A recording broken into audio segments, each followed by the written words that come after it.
Hello students, welcome back to my YouTube channel. ನಾನು ನಿಮಗೆ ಇವತ್ತಿನ ವಿಡಿಯೋದಲ್ಲಿ ITRSನಲ್ಲಿ ಡಿಪ್ರಿಸಿಯೇಷನಲ್ಲಿ ಸೆಕೆಂಡ್ ಪ್ರಾಬ್ಲಮ್ ಮಾಡಿಸ್ತಾ ಇದ್ದೀನಿ. ಕ್ವಶನ್ ಈ ಥರದಲ್ಲಿದೆ. From the following information compute the amount of depreciation for the assessment year 2024-25. ಒಂದಷ್ಟು ಅಸೆಟ್ಗಳನ್ನು ಪರ್ಚೇಸ್ ಮಾಡಿದ್ದಾರೆ. ಪರ್ಚೇಸ್ ಮಾಡಿರೋ ಡೇಟ್ ಕೂಡ ಕ್ವಶನಲ್ಲಿ ಕೊಟ್ಟಿದ್ದಾರೆ. ನೀವು ಡಿಪ್ರಿಸಿಯೇಷನನ್ನು ಎಷ್ಟು ಅಮೌಂಟ್ ಆಗುತ್ತೆ ಅಂತ ಕ್ಯಾಲ್ಕುಲೇಷನ್ ಮಾಡಬೇಕು. Under section 32 of the income tax act ಪ್ರಕಾರ ಎಷ್ಟು ಅಮೌಂಟ್ ಆಗುತ್ತೆ ಅಂತ ಕ್ಯಾಲ್ಕುಲೇಷನ್ ಮಾಡಬೇಕು. ಸೊ ಈಗ ಈ ಪ್ರಾಬ್ಲಮ್ನಲ್ಲಿ ಯಾವ್ಯಾವ ಅಸೆಟನ್ನು ಪರ್ಚೇಸ್ ಮಾಡಿದ್ದಾರೆ ಅಂತಂದರೆ, ಒಂದು ಗುಡ್ವಿಲ್ ಪರ್ಚೇಸ್ ಮಾಡಿದ್ದಾರೆ, ಪೇಟೆಂಟ್ ಪರ್ಚೇಸ್ ಮಾಡಿದ್ದಾರೆ, ಟ್ರೇಡ್ ಮಾರ್ಕ್ ಪರ್ಚೇಸ್ ಮಾಡಿದ್ದಾರೆ. ನೆನ್ಪಿಟ್ಕೊಳ್ಳಿ, ಅಂಡರ್ ಸೆಕ್ಷನ್ 32 ಪ್ರಕಾರ ಗುಡ್ವಿಲ್ ಮತ್ತು ಲ್ಯಾಂಡನ್ನು ನಾವು ಡಿಪ್ರಿಸಿಯೇಷನ್ಗೆ ಕನ್ಸಿಡರ್ ಮಾಡಲಿಕ್ಕಿಲ್ಲ. ಲ್ಯಾಂಡನ್ನು ಯಾಕೆ ಕನ್ಸಿಡರ್ ಮಾಡಲಿಕ್ಕಿಲ್ಲ ಅಂತಂದರೆ ಅದು ಅಪ್ರಿಸಿಯೇಬಲ್ ಅಸೆಟ್. ಏನಕ್ಕೆ ಅಂತಂದರೆ ಲ್ಯಾಂಡ್ ವರ್ಷದಿಂದ ವರ್ಷಕ್ಕೆ ರೇಟ್ ಜಾಸ್ತಿ ಆಗ್ತಾ ಹೋಗುತ್ತೆ, ಡಿಪ್ರಿಸಿಯೇಷನ್ ಆಗಲ್ಲ.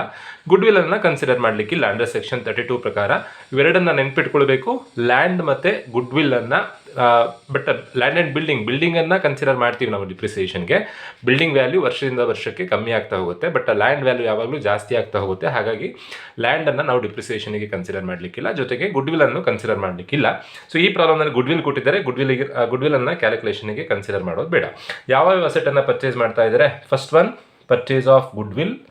ನಾನು ಕ್ವಶನಲ್ಲಿ ಯಾವ್ಯಾವ ಅಸೆಟ್ ಕೊಟ್ಟಿದ್ದಾರೋ ಎಲ್ಲ ಅಸೆಟನ್ನು ಬರ್ಕೊಳ್ತಾ ಇದ್ದೀನಿ. ಒಟ್ಟು 3 ಅಸೆಟನ್ನು ಪರ್ಚೇಸ್ ಮಾಡಿದ್ದಾರೆ. ಫಸ್ಟ್ ಒನ್ ಗುಡ್ವಿಲ್, 2.5 ಲಕ್ಷ ರೂಪಾಯಿಗೆ ಪರ್ಚೇಸ್ ಮಾಡ್ತಾ ಇದ್ದಾರೆ. ಬಟ್ ಗುಡ್ವಿಲನ್ನು ನಾವು ಡಿಪ್ರಿಸಿಯೇಷನ್ಗೆ ಕನ್ಸಿಡರ್ ಮಾಡೋದಿಲ್ಲ. ನೆಕ್ಸ್ಟ್ ಪರ್ಚೇಸ್ ಮಾಡಿರುವಂಥದ್ದು ಪೇಟೆಂಟನ್ನು ಪರ್ಚೇಸ್ ಮಾಡಿದ್ದು 4 ಲ್ಯಾಕಿಗೆ. ಸೊ ಪೇಟೆಂಟ್ ಪರ್ಚೇಸ್ ಮಾಡಿರೋಂಥ ಅಮೌಂಟನ್ನು ನಾನು ಇಲ್ಲಿ ಬರ್ಕೊಳ್ತಾ ಇದ್ದೀನಿ. ಪರ್ಚೇಸ್ ಮಾಡಿರೋ ಡೇಟನ್ನು ವಿತಿನ್ ಬ್ರ್ಯಾಕೆಟಲ್ಲಿ ಬರ್ಕೊಂಡಿದ್ದೀನಿ. ದೆನ್ ಟ್ರೇಡ್ ಮಾರ್ಕನ್ನು ಪರ್ಚೇಸ್ ಮಾಡ್ತಾ ಇದ್ದಾರೆ. ಯಾವಾಗ ಪರ್ಚೇಸ್ ಮಾಡಿದ್ದು ಅಂತಂದರೆ ನವೆಂಬರ್ 2023 3 ಲ್ಯಾಕಿಗೆ ಪರ್ಚೇಸ್ ಮಾಡ್ತಾ ಇದ್ದಾರೆ. ಸೊ ಟೋಟಲ್ ಪರ್ಚೇಸ್ ಅಮೌಂಟ್ ಎಷ್ಟಾಯಿತು ಅಂತಂದರೆ 7 ಲ್ಯಾಕ್ ಪರ್ಚೇಸ್ ಅಮೌಂಟ್ ಆಯಿತು. 4 lac plus 3 lac 7 lac total ಆಗಿ ಪರ್ಚೇಸಿಗೆ ಆಗಿರುವಂಥ ಖರ್ಚು. ಸೊ ನಾವೀಗ ಡಿಪ್ರಿಸಿಯೇಷನ್ ಕ್ಯಾಲ್ಕುಲೇಷನ್ ಮಾಡಬೇಕು. Less depreciation under section 32. Depreciation under section 32. ಡಿಪ್ರಿಸಿಯೇಷನ್ನಲ್ಲಿ 2 ಥರ ಡಿಪ್ರಿಸಿಯೇಷನ್ ಬರುತ್ತೆ. ಒಂದು ನಾರ್ಮಲ್ ಡಿಪ್ರಿಸಿಯೇಷನ್, ಇನ್ನೊಂದು ಅಡಿಷನಲ್ ಡಿಪ್ರಿಸಿಯೇಷನ್. ಸೊ ನಾವು ಯಾವಾಗ ಅಡಿಷನಲ್ ಡಿಪ್ರಿಸಿಯೇಷನ್ ಕ್ಯಾಲ್ಕುಲೇಷನ್ ಮಾಡಬೇಕು ಅಂತಂದರೆ, ಹೊಸದಾಗಿ ಏನಾದರೂ ನಾವು ಪ್ಲಾಂಟ್ ಆ್ಯಂಡ್ ಮಿಷನರಿ ಪರ್ಚೇಸ್ ಮಾಡಿದರೆ ಮಾತ್ರ ಅಡಿಷನಲ್ ಡಿಪ್ರಿಸಿಯೇಷನ್ ಕ್ಯಾಲ್ಕುಲೇಷನ್ ಮಾಡಬೇಕು.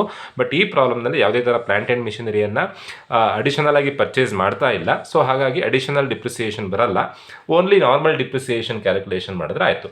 ಟೋಟಲ್ ಆಗಿ ನಾವು ಪರ್ಚೇಸ್ ಮಾಡಿರುವಂಥದ್ದು 7 ಲಕ್ಷ ರೂಪಾಯಿ ಅಸೆಟನ್ನು ಪರ್ಚೇಸ್ ಮಾಡಿದ್ದೀವಿ. ಡೈರೆಕ್ಟಾಗಿ 7 ಲಕ್ಷ ರೂಪಾಯಿಗೆ ಕ್ಯಾಲ್ಕುಲೇಷನ್ ಮಾಡಲಿಕ್ಕೆ ಆಗಲ್ಲ. ಯಾಕೆ ಅಂತಂದರೆ ನಾವು ಪರ್ಚೇಸ್ ಮಾಡಿರುವಂಥ ಡೇಟ್ ಬೇರೆ ಬೇರೆ ಇದೆ. ಫಸ್ಟ್ ನೋಡಿ, ಪೇಟೆಂಟನ್ನು ಪರ್ಚೇಸ್ ಮಾಡಿದ್ದು ಯಾವಾಗ ಅಂತಂದರೆ 2023 ಮೇ ಅಲ್ಲಿ. ಟ್ರೇಡ್ ಮಾರ್ಕನ್ನು ಪರ್ಚೇಸ್ ಮಾಡಿದ್ದು ನವೆಂಬರ್ 2023. ಸೊ ಯಾವಾಗಲೂ ನಾರ್ಮಲ್ ಡಿಪ್ರಿಸಿಯೇಷನ್ ಕ್ಯಾಲ್ಕುಲೇಷನ್ ಮಾಡಬೇಕಾದ್ರೆ ನಾವು ಎಷ್ಟು ದಿನ ನಮ್ಮ ಹತ್ರ ಪ್ರೀವಿಯಸ್ ಇಯರ್ನಲ್ಲಿ ಅಸೆಟ್ ಇರುತ್ತೆ ಅನ್ನೋದನ್ನು ನಾವು ಕ್ಯಾಲ್ಕುಲೇಷನ್ ಮಾಡಬೇಕು. ಕ್ವಶನಲ್ಲಿ ಅಸೆಸ್ಮೆಂಟ್ ಇಯರ್ 2024-25 ಅಂತ ಕೊಟ್ಟಿದ್ದಾರೆ. ಪ್ರೀವಿಯಸ್ ಇಯರ್ ಯಾವುದು ಅಂತಂದರೆ 23-24 ಆಗುತ್ತೆ. 23-24ನಲ್ಲಿ ಮೋರ್ ದ್ಯಾನ್ 180 ಡೇಸ್ ನಮ್ಮ ಹತ್ರ ಅಸೆಟ್ ಇದ್ದರೆ ಫುಲ್ ಡಿಪ್ರಿಸಿಯೇಷನ್ ಕ್ಯಾಲ್ಕುಲೇಷನ್ ಮಾಡಬೇಕು. ಲೆಸ್ ದ್ಯಾನ್ 180 ಡೇಸ್ ಅಸೆಟ್ ಇದ್ದರೆ ಹಾಫ್ ಡಿಪ್ರಿಸಿಯೇಷನ್ ಕ್ಯಾಲ್ಕುಲೇಷನ್ ಮಾಡಿದರೆ ಆಯಿತು. ಈಗ ನೋಡಿ, ಪೇಟೆಂಟ್ ಮೇ ಅಲ್ಲಿ ಪರ್ಚೇಸ್ ಮಾಡಿದ್ದಾರೆ, ಮೇ 2023 ನೆಕ್ಸ್ಟ್ ಇಯರ್ ಮಾರ್ಚ್ ತನಕ ನೀವು ಲೆಕ್ಕ ಹಾಕಬೇಕು. May, June, July, August, September, October, November, December, ಜನವರಿ, ಫೆಬ್ರವರಿ, ಮಾರ್ಚ್. ಟೋಟಲ್ ಆಗಿ 11 ತಿಂಗಳು ನಮ್ಮ ಹತ್ರ ಅಸೆಟ್ ಇತ್ತು.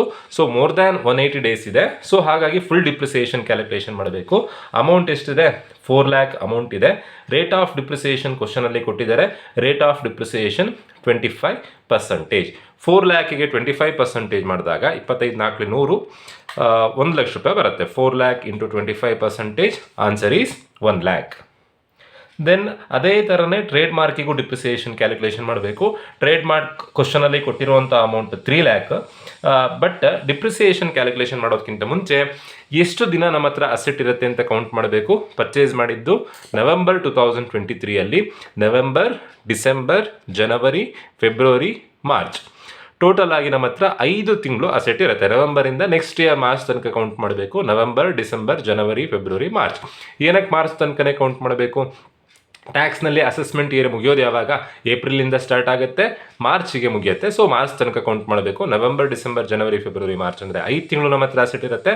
ಬರೀ 5 ತಿಂಗಳು ಮಾತ್ರ ಅಸೆಟ್ ಇರೋದ್ರಿಂದ 5 ತಿಂಗಳು ಅಂತಂದರೆ ತಿಂಗಳಿಗೆ 30 ದಿನ ಅಂತ ಕನ್ಸಿಡರ್ ಮಾಡಿದ್ರೆ 3 5 15 150 ದಿನ ಇರುತ್ತೆ. ಕೆಲವೊಂದು ತಿಂಗಳಲ್ಲಿ 31 ಬರುತ್ತೆ. ಅದನ್ನು ಕೌಂಟ್ ಮಾಡಿದರೂ ಕೂಡ 180ಕ್ಕಿಂತ ಕಮ್ಮಿ ಆಗುತ್ತೆ. ಸೊ ಹಾಗಾಗಿ ಹಾಫ್ ಡಿಪ್ರಿಸಿಯೇಷನ್ ಅಂದರೆ ರೇಟ್ ಆಫ್ ಡಿಪ್ರಿಸಿಯೇಷನನ್ನೇ ಅರ್ಧ ಮಾಡ್ಕೊಳ್ಬೋದು. ಇಲ್ಲ ಅಂತಂದರೆ 25% ಬರ್ಕೊಂಡು ಇಂಟು ಹಾಫ್ ಮಾಡಿದ್ರು ಆಗುತ್ತೆ. ಹೇಗೆ ಮಾಡಿದ್ರು ಆನ್ಸರ್ ಒಂದೇ ಬರುತ್ತೆ. 25 ಮೂರಲಿ 75, 75ರ ಅರ್ಧ ಮಾಡಿದಾಗ 37,500 ರೂಪಾಯಿ ಡಿಪ್ರಿಸಿಯೇಷನ್ ಆಗುತ್ತೆ. ಪೇಟೆಂಟಿಗೆ ಫುಲ್ ಡಿಪ್ರಿಸಿಯೇಷನ್ ಮಾಡಿದ್ವಿ, ಏನಕ್ಕೆ ಅಂದರೆ ಮೋರ್ ದ್ಯಾನ್ 180 ಡೇಸ್ ಇತ್ತು. ಟ್ರೇಡ್ ಮಾರ್ಕಿಗೆ ಹಾಫ್ ಡಿಪ್ರಿಸಿಯೇಷನ್ ಮಾಡಿದ್ವಿ, ಏನಕ್ಕೆ ಅಂತಂದರೆ ಲೆಸ್ ದ್ಯಾನ್ 180 ಡೇಸ್ ನಮ್ಮ ಹತ್ರ ಅಸೆಟ್ ಇರೋದ್ರಿಂದ ಹಾಫ್ ಡಿಪ್ರಿಸಿಯೇಷನ್ ಮಾಡಿದ್ವಿ.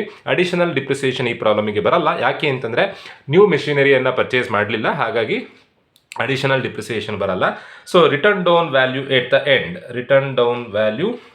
ದ ಎಂಡ್ ಫೈನಲ್ ಆನ್ಸರ್ ಎಷ್ಟು ಅಂತಂದರೆ 7 ಲ್ಯಾಕಿಂದ 1,37,500 ಲೆಸ್ ಮಾಡಬೇಕು. 7 ಲ್ಯಾಕ್ ಮೈನಸ್ 1 ಲ್ಯಾಕ್ ಮೈನಸ್ 37,500, 5,62,500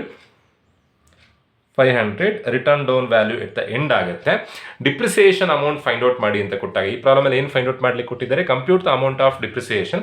ನೀವು ಫಾರ್ಮೇಟಿಂದ ಹೊರಗಡೆ ಅಮೌಂಟ್ ಆಫ್ ಡಿಪ್ರಿಸಿಯೇಷನ್ ಅಂತ ಬರೆದು 1 ಲ್ಯಾಕ್ ಪ್ಲಸ್ 37,500, 1 ಲ್ಯಾಕ್ ಪ್ಲಸ್ 37,500 ಎಷ್ಟಾಗುತ್ತೆ? 1,37,500 ಟೋಟಲ್ ಡಿಪ್ರಿಸಿಯೇಷನ್ ಆಗುತ್ತೆ.